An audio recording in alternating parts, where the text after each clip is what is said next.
Nelson Mandela once said, and I quote it, "Education is the best weapon we can use to change the world."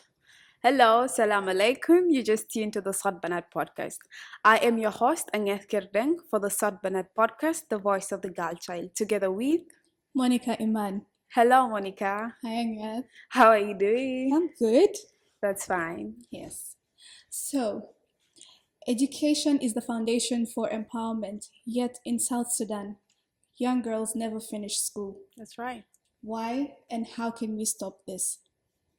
Today, we're here to discuss about education matters, and we have two wonderful guests with us today.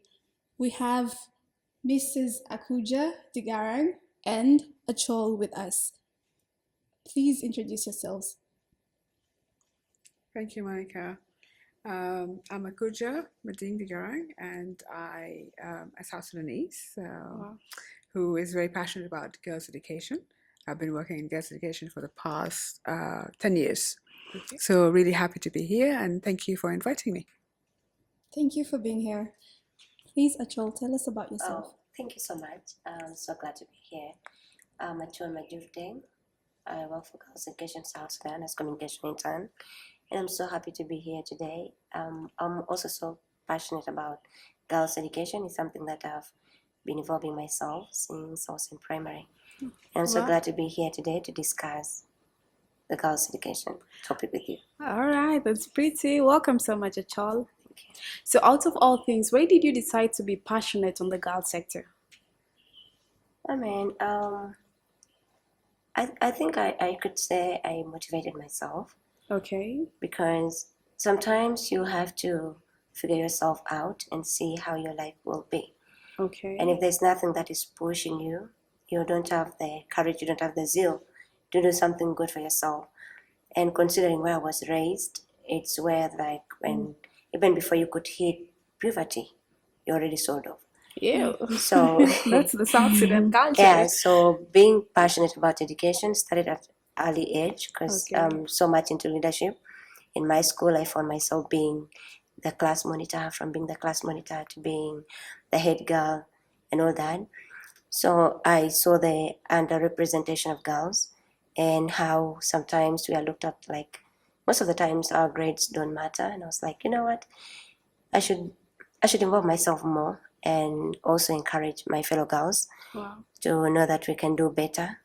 And without performing well and representing our voices, it's not going to happen. So since primary, I was like, let me just be stubborn in class and also, put myself with the boys and prove them wrong. Yeah, so I continued until the university, and I'm here now. I'm a graduate, actually. I did journalism and communication. That's pretty. Yeah. And I'm so glad to get a space at GESS, who are also passionate about girls' education. I'm finding myself really in a suitable place where I can practice what I've always wanted to. Hello, Ma. Hello. So what does GESS mean in full and what is its main agenda?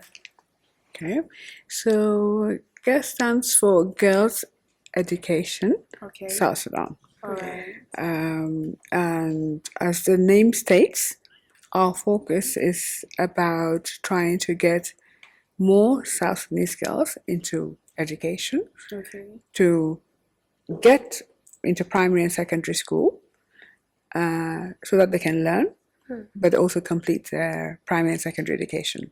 That's perfect. So that's what the program is about. And we do a number of activities to help that happen, including going out to communities, either through radio, like what you're doing now, basically there's a podcast, but also radio programs to make our communities aware about the importance of girls' education, as well as going out to communities using portable radios to relay the message about why it's important for girls to go to school and study and become well-equipped or fully equipped citizens in the country. Yeah. So in your own perspective, what do you think education is, or what does the term education mean?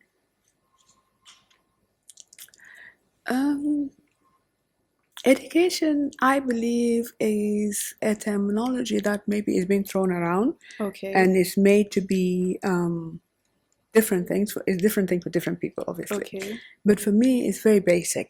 It's Okay. really having that freedom, yeah. Because today, if I was to come here without knowing why I'm coming here, Okay. would you imagine I'll be able to talk to you so eloquently? You want? I hope I'm talking eloquently, right? You are, yeah. Yes. So it's very basic. It's about having the information, Okay. about making decisions for everything you need to do for your life. Every step. That's all it's about. It's perfect. Having that information. Wow. Yeah. Achol, what's your take on education, on your own perspective? What do you think education is? Well, education means a lot of things actually. Okay. And I'll agree with what Akuja said. All right.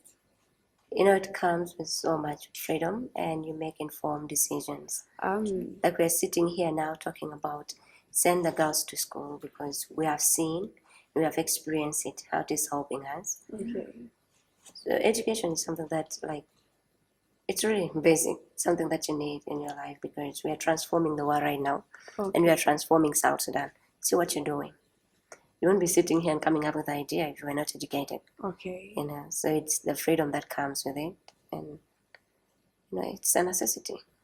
Wow. And just speaking on that, we all know we come from a society where girls are deemed less valuable to the boys, or it's basically a society whereby you don't need to go to school as a girl because eventually you're going to be married. You have to put your focus to that.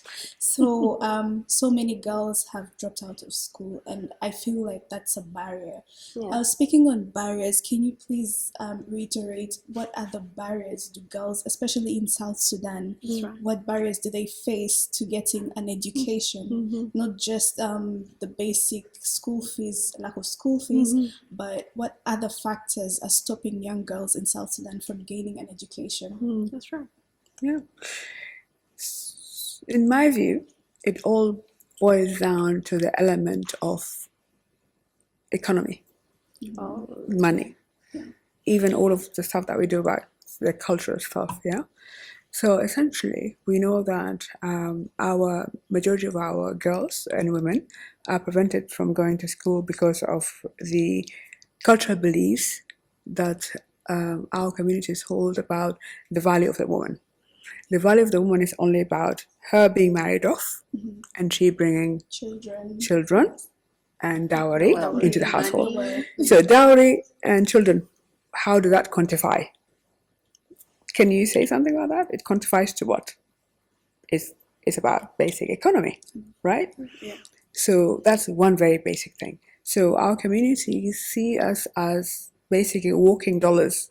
Yeah. Right? Currency. Yes. Let me just put it that way. Like literally, we're walking dollars. Like, you know, long legs and, you know, you see dollar signs, basically. So unfortunately, that's what, unfortunately, our communities see us as. So that informed everything else that they do. Okay. So whether you go to school, because they say like, okay, if you go to school, you're going to be too intelligent. Now you're going to refuse to marry or whatever. Your husband. Exactly, you challenge your husband. Or you marry too late. You're going to be too old, and all of that. So it all boils down to that in the end. So that's the core part of what I, in my opinion, feel is a barrier. But then it also trickled into some of the decisions that are being made, even beyond as female South Sudanese, about perhaps the investment in education in general, right? We have an issue with that, not because we are about us being women, but sometimes we're like, yeah, you know, we as South Sudanese, we need to be, you know, intelligent and good, and we're so proud, huh? You see our people on social media about getting PhD and everything. We're so proud of that, but we don't invest in the education system to make sure that our teachers are getting paid. That's right. Our schools are conducive, right? So why is it like such a sort of, you know, big kind of juxtaposition around like we appreciate education, but at the same time we don't invest in education? What is that? For me, it's a puzzle to this day why we're doing that. Okay. So how is GESS looking forward to fight the norms or the belief that in South Sudan, we really need education. We advocate for education, Sure. but we did not invest in education. Yeah. So, how is GESS as an organization that is looking forward for girls in school fighting or trying to bring the one grade barrier into place? Absolutely. We do that in a couple of ways. We try to go and have conversations with communities, Okay. even to the family level, Okay. and just discuss about like, okay, what is the issue? Like really have a conversation like we're having now, Okay. and challenge each other, right? Because if you're going to change a mind, you do not have to indoctrinate or trying to like impose, right? That's You true. want to have a conversation, then one of us is going to be convinced, right? So if you have a different view as Sangef, Yeah. and I have a different view, so let's have a conversation. Why do you think that girls or boys should not go to school? That's perfect. And then we get to that stage. Okay. So we do that in that way, but we also do it in other ways in terms of like going to the school level and talking to teachers, To get education motivated despite managers, all odds. all of that, communities. So that's Okay. how we do it. But also we try to alleviate it by providing some sort of support to break down the barriers, like we were saying, Okay. like injecting some cash to give it to the girls. Wow. Once a year, we give some amount of cash. Just like, okay, this is what you need. As Monica today needs shoes to go to school. So I'll give Monica maybe $20 for 2025. So Monica can have shoes to go to school. That's what we do generally. Well, to add on what Akuja said, GESS doesn't only provide cash transfers for the girls. Okay. They also give mentoring, mentorship. Wow, that's And mentorship is what has really empowered most girls. Okay. I can speak for myself because I'm also a mentor. So there's this program called Medersana, our schools. It's called? Medersana. Oh, Medersana in Arabic. That's Yeah, in Medersana. Arabic. Yeah, it's called our schools. So this one works in collaboration with BBC Media Action Okay. and Desired. Said sometimes you listen to the programs. It's a project and a guest or? It's for GESS. Okay. Yeah, but in collaboration with BBC Media Action. Okay. So this thing brings the communities, the families, and the schools together, because sometimes we have a listening club where they sit down and they listen. We give a lot of reasons, why they should keep the girls in schools. So this program, GESS is using it to actually create awareness. A lot of people, we have success stories on how these stories have impacted the communities and the students to actually change their minds to join schools. We did mentorship in my school. I was a mentor, and we have that listening club. Wow. And if it is hard for me to convince someone, okay, I can talk to you. You can come to me with your problems and tell me, okay, I have a mom, I have a stepmom, or I have an aunt who is, hindering my studies at home. Yeah. She gives me this, she gives me a lot of work and all that. And I have an uncle and aunt, and they don't believe that I can do something. If it is hard, we can talk to the school headmaster or the madam in school. And then we can go to your house. We talk to them and introduce them to our school's program. That's true. By listening there, and then we follow up with the students, we manage to maintain some of the students in schools, and others change their minds. So yeah, GESS is doing a lot to break the barriers. And Okay. I'm really happy that it's working. Do you both believe that when you educate a woman, you're educating a nation? Is Oh, that wow. true?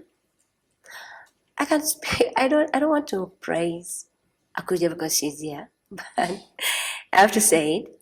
Like, you see what she's doing.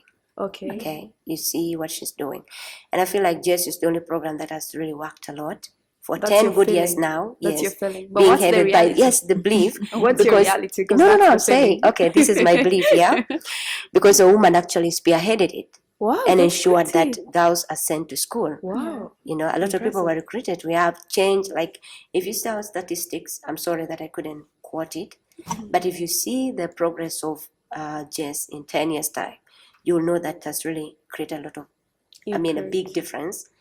And all thanks to Akuja. She's a woman. Wow. And she's tried, So I feel like when you educate a woman, you educate a nation. Okay. Just change a lot of people. Me, I'm a product. Okay. Through GESS program, I was able to hone my skills in communication, get a sponsorship, finish my university, and I'm here. And also took me in.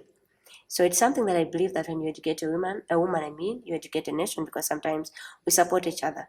I know there's a belief out there that your number one enemy is always a fellow woman. And I feel like it's not true with some people. Okay. Because instead of competing with someone, or instead of trying to pull them down, you bring them up. It's not like they're going to take what you already have in your head. It's not like they're going to take, they're not going to change into you. You'll be you, and then you have upgraded them. So yeah, if you educate a woman, you educate a nation. It's true. Do you believe in that as well? From what Achol is saying, absolutely. But also from my own experience, I think that perhaps from just a practical example of a simple way that we women operate, I think we need to appreciate our female energy, right? Yeah. And who we are as females. I think if you look not only about our society as South Sudan or South Sudanese, we know that generally it is demonstrated about how kind of the female spirit operates, right?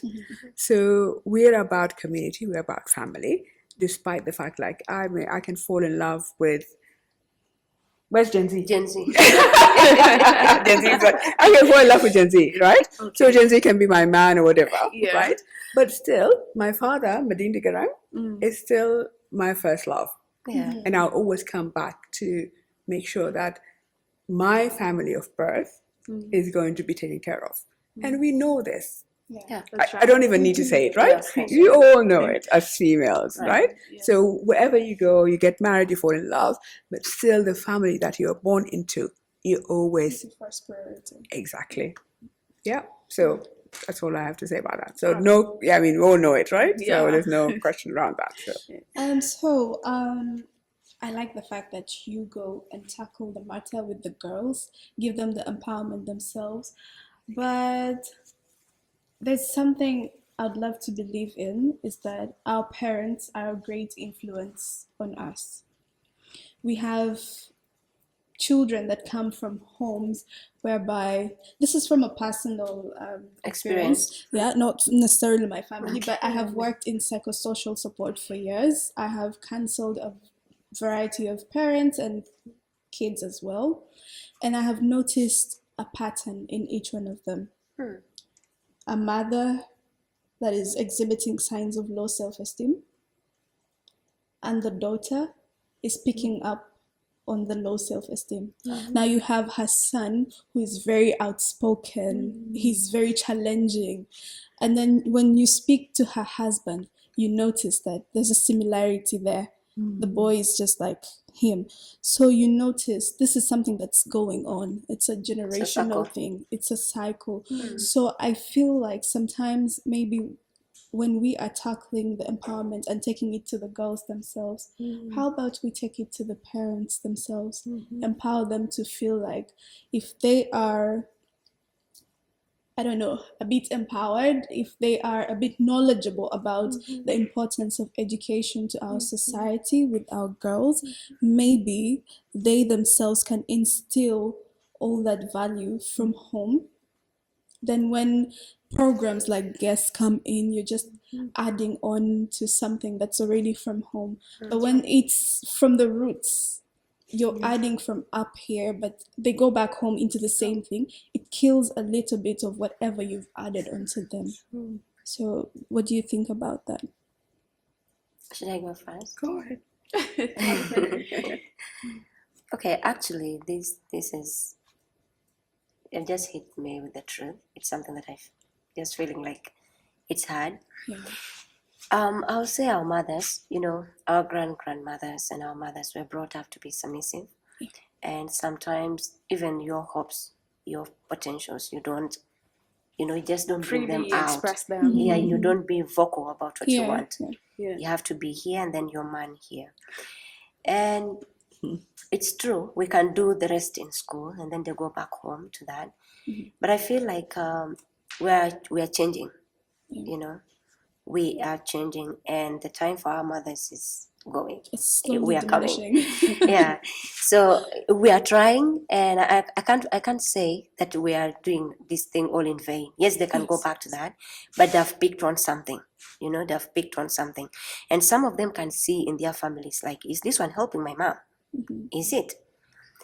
Because she was not vocal about what she wanted, and those times you cannot compare them to these times. They're different. Your mom is going to leave. You are going to live with your age mates. Is that how you want to be? No, it's not. So that sometimes the decision can be on them. We can take it to the parents. The parents can try to talk to them, but if they don't have it within themselves, if they don't have it in themselves to be like their colleagues, to change their circle, and to build a better future for themselves, still we have failed. So I don't know how to say it, but Akuja maybe can add to that. I feel like it can come from an individual, as long as they're empowered and they've picked on what exactly is needed. The world is, is changing. That's There's a revolution that's coming, and you have to also catch up. You're not going to just sit there and say, because my mom didn't do it, I'm not going to do it. I don't think anybody can do that.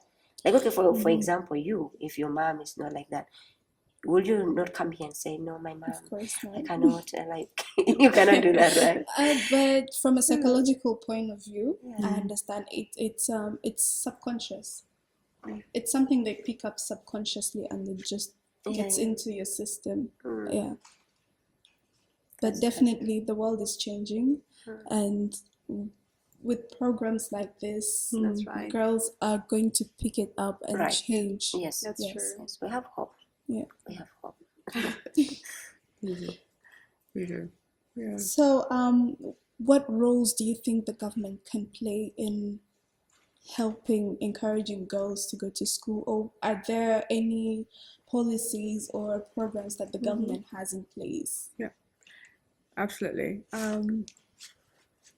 I think as a custodian of the system, of where we go to school, how we go to school, the government has a huge role to play. From making sure that education is actually provided, whether it's about the buildings, in terms of like being able to have structures and everything there, but also not just structures, but structures that are conducive for every need. Because sometimes we forget about some of us who are perhaps might be having a mobility issue to move to the classroom, or might have a visual issue to be able to get to the classroom. So we need to remember that the facility needs to accommodate all of us, all of our needs, right? So that's the responsibility of the government. The other part is to do with, obviously, a building is just a building if you don't have the people who are going to bring that building to life. And the people that bring that building to life are the teachers and the education managers. So the teachers need to be there, but they need to be there where they're qualified to be there, to be able to teach and impart knowledge to our next generation. Well, because otherwise, if we don't do that, then South Sudan will not progress and catch up with the rest of the world. We forget. And this is where sometimes we think like, oh, what is education? We forget that without education, we are not going to be sitting here today. Or we're not going to be having this, nuclear, whatever, scientists or doctors without the teachers, right? So investing in teachers is so important, and making sure that that choice of a career is actually a choice. Because at the moment, we know that being a teacher is not a career option for many, because the teacher's just like it's easy. As long as I know ABCD, because they're not paid. Exactly, 1, 2, 3. Like I can be a teacher. No, it's not that simple. It's not that simple, because I know to read and write, I can become a teacher. It's beyond that. Teachers are inspirations. Teachers are mentors. Teachers are counselors. You don't want to leave your child in the hand of a person.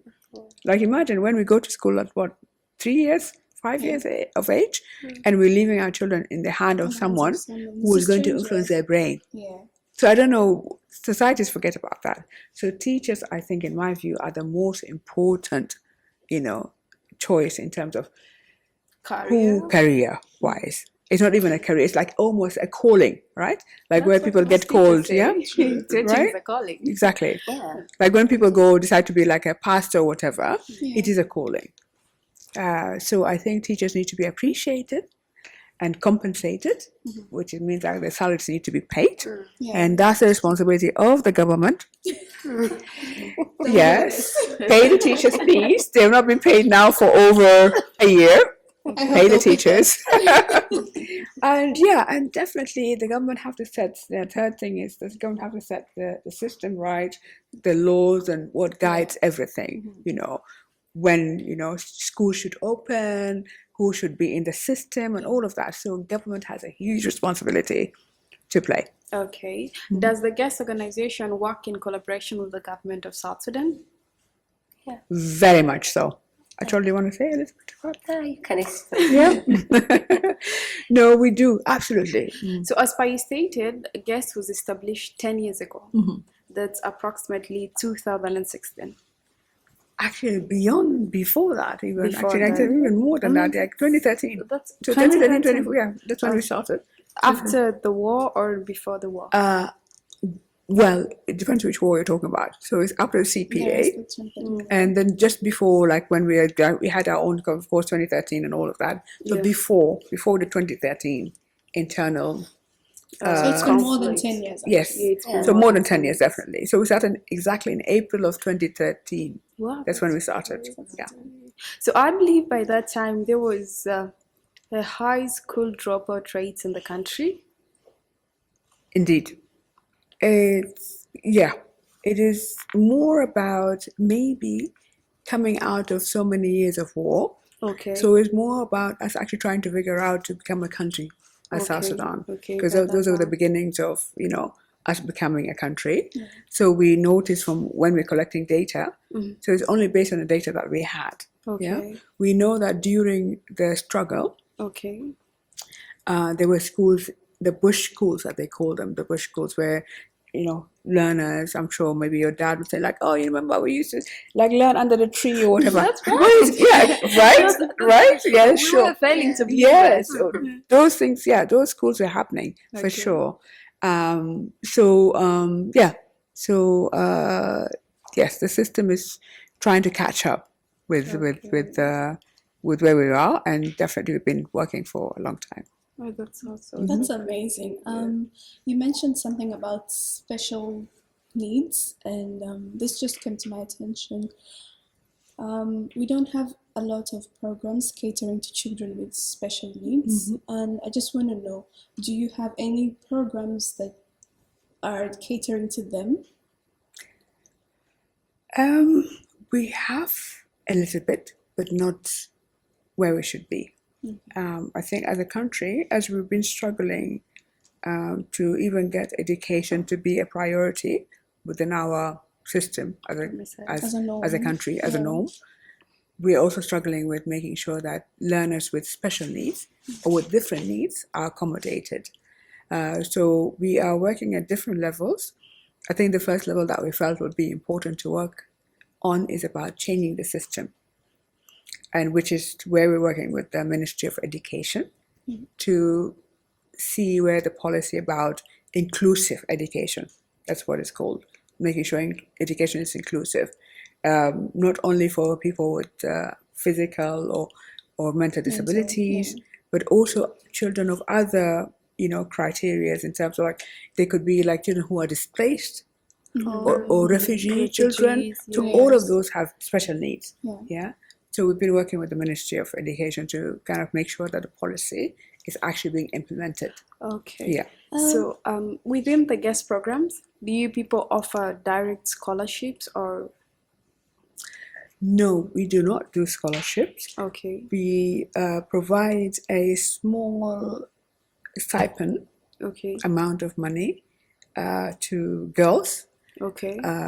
But also actually this year, or rather 2024, I forget when in a new year now, 2025, we provide a small small stipend in form of cash to learners who are enrolled between primary 7 to secondary 4. Okay. Which is really a small, tiny thing that you can use to buy your school shoes, to buy your bag. Yeah, that's what we do. We don't do scholarships. Okay. Yeah.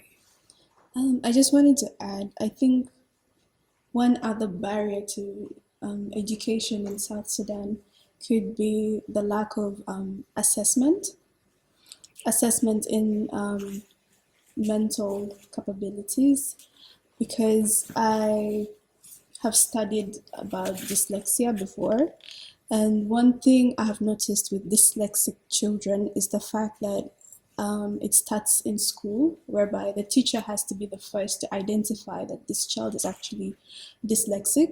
But due to the lack of, I don't know, it's because the teachers are not that equipped to actually identify such a disability in the children, they go on, in our country, we would like to call children when they're not doing something right, you're stupid, it's a belief, like you're not doing this right, you're very dull. And psychologically these things affect the child, they pick on it. And once a child starts feeling, I'm dull, I'm dumb, no matter what I do, I'm not going to be able to progress, That's true. they drop out of school. It's actually one of the leading reasons why children drop out of school. I can testify. So I can. That's why. dyslexia is very common than we can ever tell, actually. So I don't know if it's a matter of sensitizing the community, sensitizing the teachers, or we take it up to the big guys, the government people, to equip our teachers with this knowledge on how to assess our children, with these little things that we see as little, but tomorrow they are what are getting our children to drop out of school. What do you think? Achol, what do you think? Well, I'll say we're still struggling with, the ethics, the teaching ethics. And like Akuja said, it's a calling. You just don't come and say, I want to be a teacher. And I feel like most of our teachers don't have basic training on how to handle students or the pupils. Most of the times you even find like the teachers that are bullying the students. That's so sad. Yeah. So honestly, I don't know how we can do that. I'm not in the right capacity to answer that. It's a challenge. But I really feel like we should create awareness to the teachers to be able to pay attention to those little details. And they should also be trained. Being a teacher doesn't mean you should pick on the kids. Someone can be failing, but you need to know the root cause. Why are they failing? Yes. That's right. Someone is not concentrating in class, and your main focus is caning them. Yes. You don't even take them outside to ask, talk to what them. is happening? Why are you not concentrating? Most of the time I'm teaching and you are looking outside.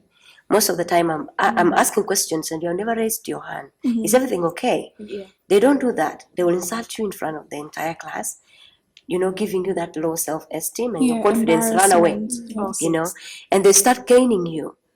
That's not how you're supposed to handle the pupils or the students. You're supposed to boost the confidence, because some of them are struggling from homes they're coming from. Yes, true. So if they can find that safe space in school, maybe they can change. So this thing needs awareness. It's everyone's responsibility. It can be for the parents, the community, the government, the organizations, like all of us. It needs the efforts of everyone, because I feel like South Sudanese teachers are so brutal. Yeah. I've been in Uganda here decaying, but these ones, they insult you. Yeah. They abuse you badly, and hard they to beat you hear. up. They don't You're care. a big head. Yeah, and it's good sometimes to create friendship with the students, make them feel comfortable, make them feel safe with you, and they'll not hide anything. You can even boost them up, like they can start performing well if they feel like, I'm not understanding this, but I trust Mr. So-and-so, or I trust Miss So-and-so, Madam So will help me. They'll come and tell you, I'm struggling in where I'm staying, that's why I don't concentrate, or I don't understand this subject, or I don't do that. Instead of putting those, telling them negative words and making them lose their confidence. And I was so sad when she said she can testify. I'm Because telling it's you. really, I'm telling you. yeah, it's really amazing that you came of it and you're Yeah. confident. I think that person is seeing you. Yeah. I actually Yeah. agree with her, because one of the things the Chagai Foundation does is, when students are given the opportunity for a scholarship, they review their performances. But when you perform badly, it's not a criteria to kick you off the scholarship. This is because this is where I was doing. I call in the child and the parent. Is there a problem? We need to know what's wrong with the child. So we sit with the child and talk to the child. And you later find out that there is actually problems at home. Yes, that's what it's supposed to be. The mom having a quarrel with the dad every night. Someone is Abusive fighting families. every night. So it's affecting the child's ability to perform well in school. So it's not necessarily because they're dull or they're not understanding anything, but they're external factors. Yes. That's why our teachers should be equipped, They should be counseling classes. Yeah. They should be, they should The have teachers sessions as in the well have schools. some reasons as to why where they can feel safe. And you don't have to come and use someone's situation in front of the class. Yes. Use them as example. Like, you see this Anget? Is that tomorrow I'll not come back to school. That's right. I'll not come. So I believe a teacher cannot be also harsh for no reason. Maybe right now my family is struggling, they're expecting everything from me, and all of a sudden I don't receive my salary. And I was like lied that by 23rd your salary is going to come into place. I wait, my salary has not arrived, and then you pass in front of me. What do you expect me to say? You have a big bird. But wait, I'll challenge you on that. Okay. So, as a teacher, you're adult, right? Yeah. You need to be able to regulate your emotions better. Right. I think that's our assumption, right? We're all human beings. Yes. We completely appreciate that teachers have not been paid for over a year. But this is where that emotional intelligence comes in, right? And unfortunately, I think as South Sudanese, We don't have that. Zero. Zero. right? So you don't get to take your anger out of even your innocent children or your learners in the classroom. We know, even us as individuals, sometimes we take our frustration on the next person next to you, but we need to remember, as a teacher, of course, you need to remember what your role is, and that comes with the training. Not even only before they even become teachers. As individuals, as South Sudanese, we know how we are. You can start screaming in the shop for no reason at someone, or even at the, do you know what I mean? And you know how the traffic officers are teaching us. This is all trauma, in my view. We're all traumatized. A good percentage is traumatized Exactly. in the country. So I think all of that we need to take it into consideration, but not to excuse it.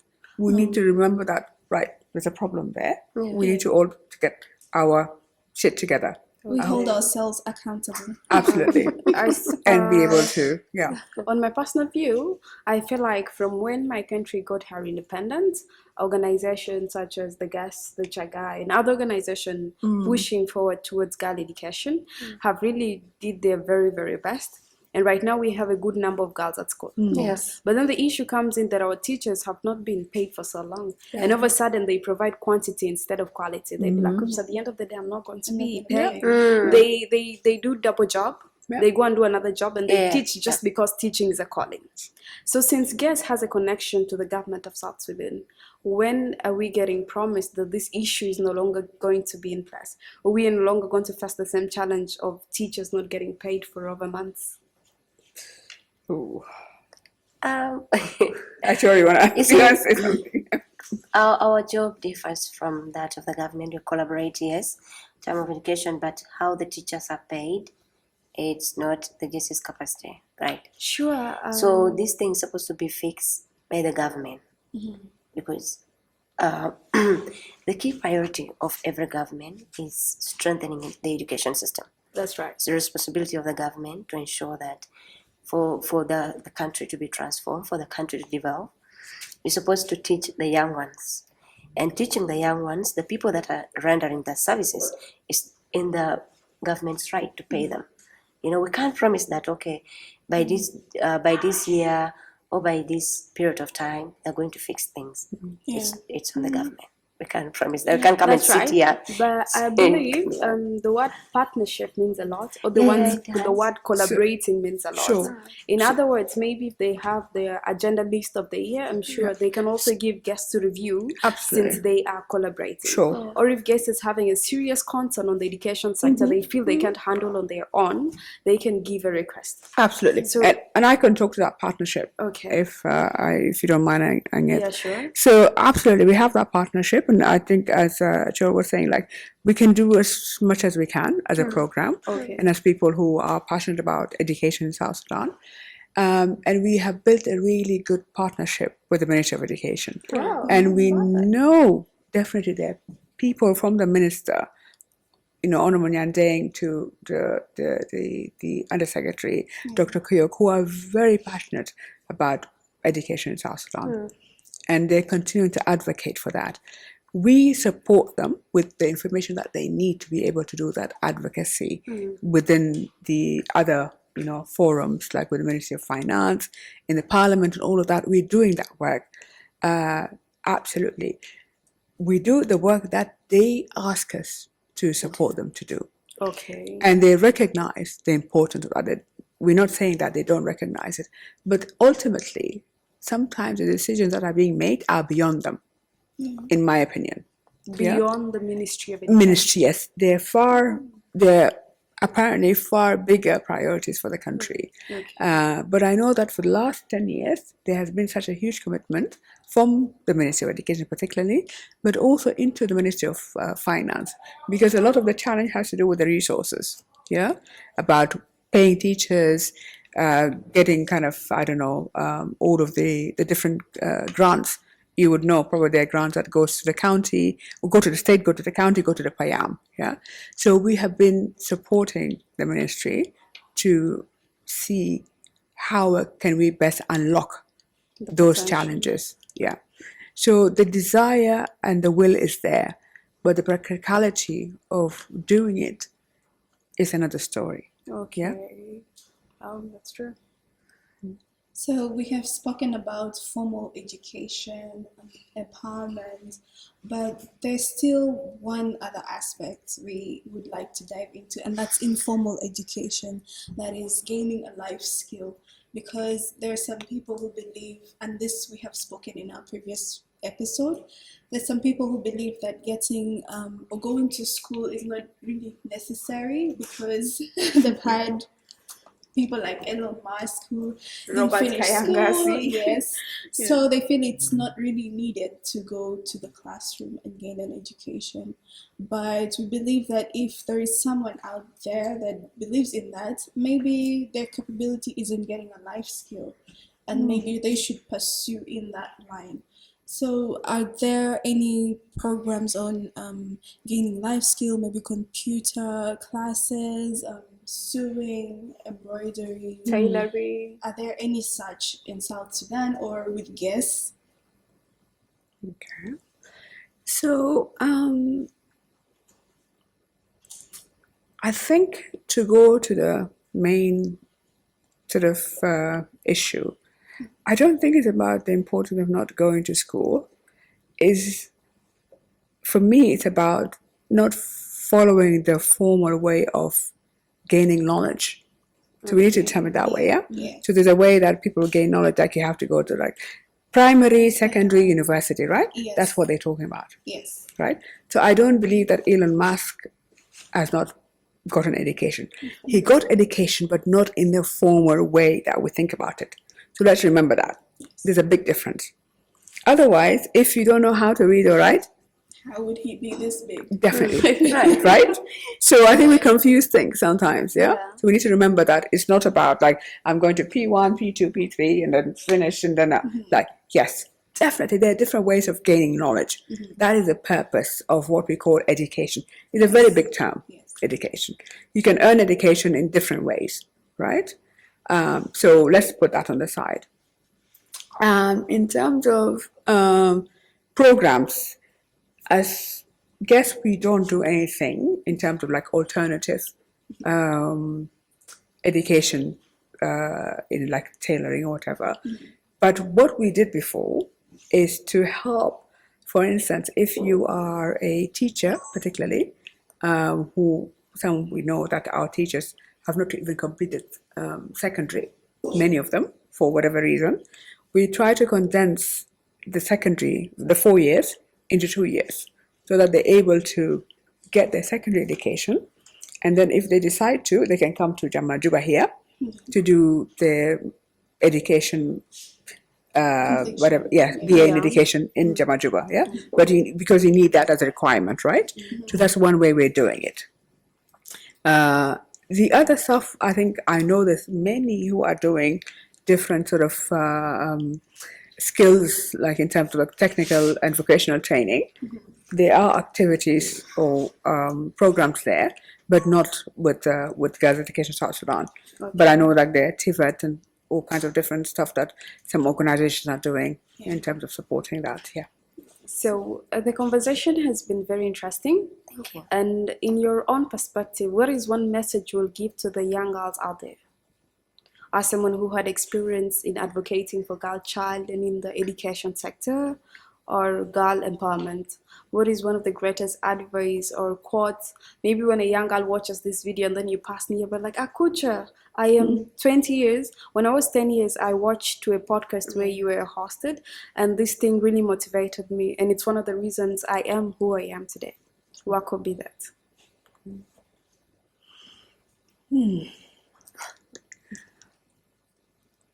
I think when I get asked this question, I put myself in the shoes of this upcoming generation. You have to. And I think the biggest thing that I would have wanted to have heard when I was maybe 10, 12 would be really, because you cannot, nothing is definite, right? I cannot promise anything, like tell you like you will get your PhD or you have your scholarship. I cannot guarantee that. So all I can say is really about recognizing that desire in you to do well is valid, right? Okay. And desire for you to do well, to progress your life is valid. Okay. And just to be able to, I don't know, believe. I know it's like all like up here, some people are like, oh, what does that mean? Like, but to be honest with you, for me, what held me together was about like, you know what? I know one day it will happen. Happen. And having like my Monjang thing is coming through now.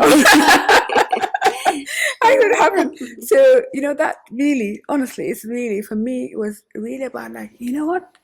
It will happen. I believe. You believe. I believe. That I see it coming. It will come. Okay. And it will come. And that is all I can say. Okay. Because we can never promise, the future, right? I'll be lying if I say like, oh, it's going to be all well.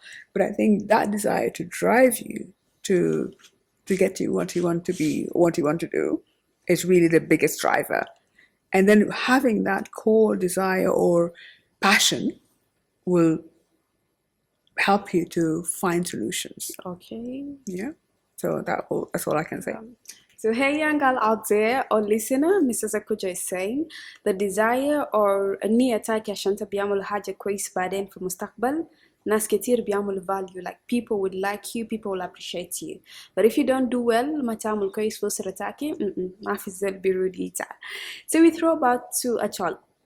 On your own perspective, I'm sure you had a lot of classes of mentorship with girls and people out there. So one day if a girl is to encounter you or get you by the roadside, what is one thing you want them to remember you for? As we're getting the podcast into a conclusion. Well, sometimes that question leaves your mind rattling. I know, right? You have, should I say this? No, it is not. Should I say this? Yeah. But at the end of the day, I'll tell you, having big dreams is not the issue. You can have big dreams and all that, but you just need to have faith and patience. Okay. Like you need to have faith in yourself. You will encounter things that you'll see something really nice, really glittery, that will be like, okay, you know what? After all, that dream, it will take me time and all that. Let me just branch off. And when I say let me just branch off, I'm talking about marriage. Yeah. Oh, yeah. Okay. So you will not have the desire to do that something good for yourself. You'll be like, there's riches here. What else? I'm working. The dream is to make money and live a good life. But here the dream is presenting itself. But at the end of the day, someone's property can never be fully yours, And as a woman, you can use your property or the things you have to help other people, but I cannot use yours to be like, I'm going to do charity work for other people. You will not like it. So don't limit yourself. That's what I'll tell people. Don't limit yourself. There are people who are having big dreams to become scientists, great scientists, but they'll be like, I cannot manage it, I'm a woman. And at the end of the day, it will not matter. And also don't listen to negative comments. Someone is going to tell you you're a woman. But it's hard. Yeah. Especially your mother giving you negative comments. Yeah. I assume my mother loves me. She cannot throw any bad word at me. So I Yeah, have but to it go by happens. her. You know, it happens. Yeah. Now someone is going to look at you and say, like what you were saying down there. Someone is going to look at you and be like, how come you are just in high school and you are here? No, it can't be. You branch somewhere, did something. There's no way you're having connections and doing that. Yeah. That thing is going to encourage you. You'll be like, this is what thinking I slept with somebody. So yes. So I'm telling you, like, have faith in yourself. Don't listen to negative comments. That's something small like that, you know, and progress. I can't say like someone is going to say, oh, actually I look up to you and all that, because I don't see like I've done something. Someone is going to look up to me. But I'll be like, if you are looking up to me, just struggle. You know, sometimes things might be hard. You want to give up. That's right. But just continue. You know, just continue. You'll find terrible people and you'll feel like maybe I'm not good enough and all that. But don't let anybody tell you that nobody should give you the definition of your life or who you are. They're not you. They did not fight your battles. They have not experienced your struggles. They did not experience your sleepless nights with you. So just be yourself. You know, be confident in yourself. Try also to have good connections with people who are open-minded. You know, make good connection, meaningful connections. People will guide you. Don't just make friendship and gully. We go out. We go out on weekends, take pictures, terrorize people on Instagram. Become terrorists. Yeah, they don't pay off. You know, have meaningful connections. Yeah, they don't. At the end of the day, we break up. The pictures remain. What have I gained from you? Nothing, of course. Yes. So make meaningful connections. You know, believe in yourself. Just build yourself. We will make mistakes along the way. Even at your workplace, I'm interning there. I might make mistakes and I'll be like, they're going to tell me off, but all that. But yeah, it's good. Just be open to learning. Yeah. Okay. Hello, beloved listener. We have come to the conclusion of the second episode of the Sot Banat podcast, The Voice of the Girl Child, hosted by Achol Majur Deng and Monica Iman. All right. In South Sudan and other African countries, we believe that girl child education is one of the things we are really advocating for as Africans. And there is a high rate of dropouts, education struggles. But through the GESS, Jagai Foundation, and other organizations looking forward for the female empowerment, we believe by the end of the day, girl child education is going to go somewhere. And not only that, but we believe that really, really, we need to work for it. Not only speak, but act upon it to make sure that one of the days, not only developed countries, but Africa would get developed as a continent. Right. You just tune to the Sot Banat podcast and you're tuning out of the Sot Banat podcast. Hello, Monica. Add something as we leave. I just want to say that education is a right and not a privilege, and every child, regardless of gender, deserves the opportunity to complete their education and better their future. And I'd just like to say a special thank you to our guests for being here with us and having such a wonderful discussion with us. And please stay tuned to the Sot Banat podcast as we bring you more and more discussions. As next week, we'll also be speaking on confidence. Please stay tuned to the Sot Banat podcast. I remain Monica Iman. Achol Majur Deng.